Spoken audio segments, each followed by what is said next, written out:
3 brigadiers गिरफ्तार हुए, जिनमें आज़ाद कश्मीर में ये 2021 के इलेक्शन कराने वाले ब्रिगेडियर नईम साहब भी शामिल हैं। और उस वक्त उन पर इल्ज़ाम लगा था कि वो PTI के टिकट फ़रोख्त करने में मुलव्वस रहे हैं। और जम्मू कश्मीर में खबर भी शाया हो गई थी, जिसकी बुनियाद पर हम थोड़ा तख्ता मश्क भी बने थे। तो ये बताइए, ये क्या मामला, ये आगे कहाँ तक जाएगा? कोई अदलिया के लोगों का भी नाम आ रहा है। बड़ी ही अफसोसनाक सूरत हाल है कि कल के कौमी हीरो जो हैं वो उन्हें आज जो है इस तरह के मसाइल का, कल आप ये देखें ना कि वो जो चाय का कप था जनरल फैज़ हमीद का, अफगानिस्तान जब वो फतह किया था उन्होंने, तो उस वक्त उनकी क्या सूरत हाल थी, और आज जो है वो उन्हें मतलब वो क्या तख्त नशीं जो है वो मुजरम ठहरे वाली बात है। एक तो ये अफसोसनाक सूरत हाल है। मैं समझता हूँ कि इस लेवल के ऊपर जो है ऐसे नहीं होना चाहिए था, और अफसरान को भी अपनी लिमिटेशन क्रॉस नहीं करनी चाहिए। बात तो यही है ना कि उन्होंने अगर फतह कर लिया था अफगानिस्तान तो मुल्क को तो मैं ये कह रहा हूँ कि एक तो ये बात है कि ये किसी ना किसी जगह मिस हैंडलिंग हुई है ना। अब इसकी जो इतनी तहकीकात हुई है कि ISPR को आना पड़ा। अभी 2 ब्रिगेडियर हैं, ब्रिगेडियर गफ्फार साहब भी हैं और ब्रिगेडियर नईम हमारे सेक्टर कमांडर रहे हैं, जो उस वक्त पाकिस्तान तहरीक इंसाफ की आज़ाद कश्मीर में हुकूमत बनाने के लिए उन्होंने सहूलियात मुहैया की। और उस वक्त याद है आपको एक बड़ा इशू हुआ था, बाद में उसके ऊपर मरियम नवाज साहिबा और बिलावल समेत पूरी पाकिस्तान की क़यादत ने वो बहुत ज़्यादा उस मामले को उठाया था कि इंतखाबात में वो मुदाखलत कर रहे थे। तो बाद में उन्हें उस वक्त जो है वो ट्रांसफ़र भी कर दिया गया था, और अब उन्हें ये गिरफ्तारी बेसिकली उस नज़र में शायद नहीं है कि आज़ाद कश्मीर में उन्होंने कुछ किया। मेरा ये ख्याल है कि ये गिरफ्तारी जो है वो चकवाल का ग्रुप, वो जो था चकवाल ग्रुप जो था उसमें करने की। तो एक जो है वो कर्नल आसम को भी हिरासत में लिया है, और इसी तरह जो है एक आज जो है उनको बरादर निस्बती जो है शायद मेजर एहसन,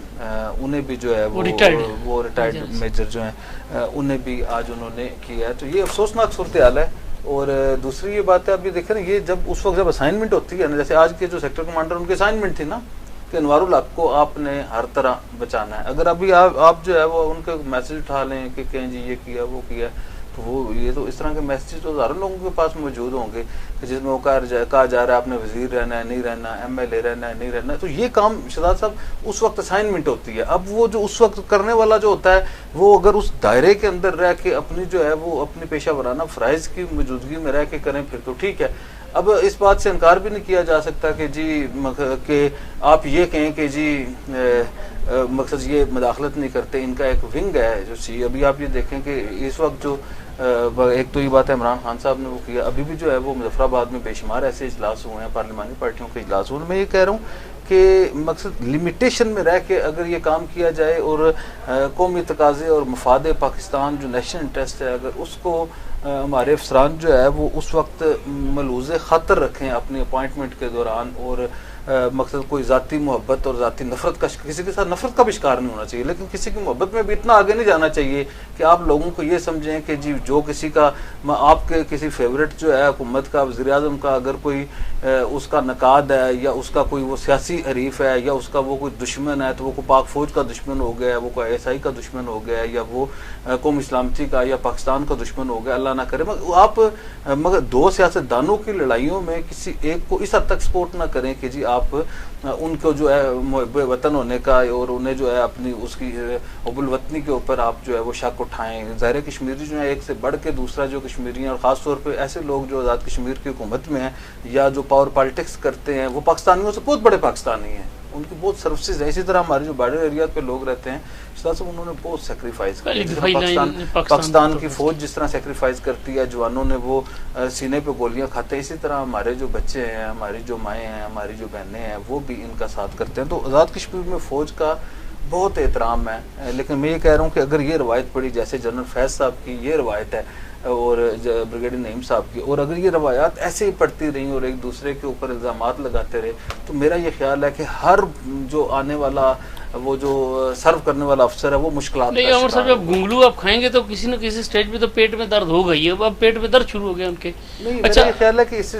ये सेंसिटिव इशू था। एक तो ये बात है कि अगर इसे किया गया तो मेरा ये ख्याल है इसकी बहुत ज़्यादा शेयर करने की जरूरत। अब ये देखें ना, अगर ब्रिगेडियर नईम की, ब्रिगेडियर गफ्फार की, ये जो कर्नल साहब और मेजर साहब हैं रिटायर, अगर इनकी गिरफ्तारी को ओपन ना किया जाता तो शायद ये बेहतर होता। इसी तरह जो है वो काफ़ी अरसे से बात तो चल रही थी ना, जनरल फैज़ हमीद साहब जो है वो हॉट वाटर में है, ये है वो है, सारा कुछ तो वो कर रहा था। लेकिन मेरा ये ख्याल है कि जब अपनी अपनी हदूद में रह के अदारे, सियासतदान, साफ़ी और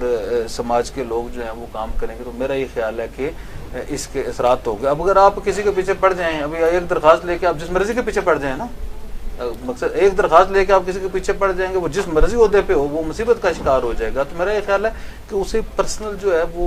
मकसद लड़ाई में या ये इंस्टीट्यूशनल है या पर्सनल है, ये भी आने वाले दिनों में ये हमारे दुश्मन है और लोग ये समझें कि जी ये हमारे दुश्मन है, इधर जाए हम इनके पीछे 2 दरख्वास्तें लेके चले जाएंगे तो वो मुनासिब नहीं। अब ये चकवाल मैं डॉक्टर साहब इसमें थोड़ा सा एक बोलूँगा आपसे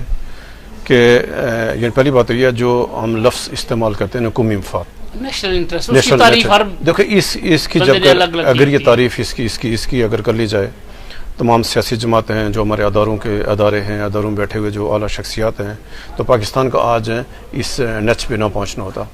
आज देखें मौजूदा इस टाइम जो हमारी लीडरशिप है या जो हमारी मतलब अस्कर की आदत है, इमरान खान साहब का या PTI के लोग उनके बारे में क्या कहते हैं, इसका मतलब यह है कि अगर कल इमरान खान साहब वज़ीर-ए-आज़म बन जाए या PTI अगर जो आ जाए दोबारा इक़्तिदार में, तो फिर ये एक ऐसी रवायत यानी जन पड़ जाएगी। तो जैसे अमर साहब ने कहा कि राठौर साहब अगर ये पाकिस्तान की तमाम सियासी क़यादत,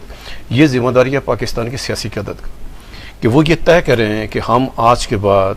या हम अदारों की जो सियासत में मुदाखलत, हुकूमत साजी के लिए, हुकूमतें बनाने गिराने में ये जो अदारों का किरदार है ये हमेशा के लिए ख़त्म होना। जब तक ये ख़त्म नहीं होगा, आज अगर नवाज शरीफ साहब के जो सहूलतकार हैं, शहबाज शरीफ साहब के सहूलतकार हैं, जरदारी साहब के हैं, इनको कल मुश्किलात पेश आएंगी जब कोई दूसरा हुकूमत में आएगा। इसका मतलब है आज अगर है फैज़ अमीन साहब को या बेशुमार लोगों को जिनको मौजूदा आजमाश से दो चार होना पड़ा, कल नए लोगों का अभी वक्त है कि ये जो फैज़ अमीन साहब का केस है ये इसको टेस्ट केस लें, तमाम सियासी जमातें दोबारा आएँ, अदारों को संभालें। अभी आर्मी चीफ को ये चाहिए कि वो ऐलान करें कि मेरा कोई ऑफिसर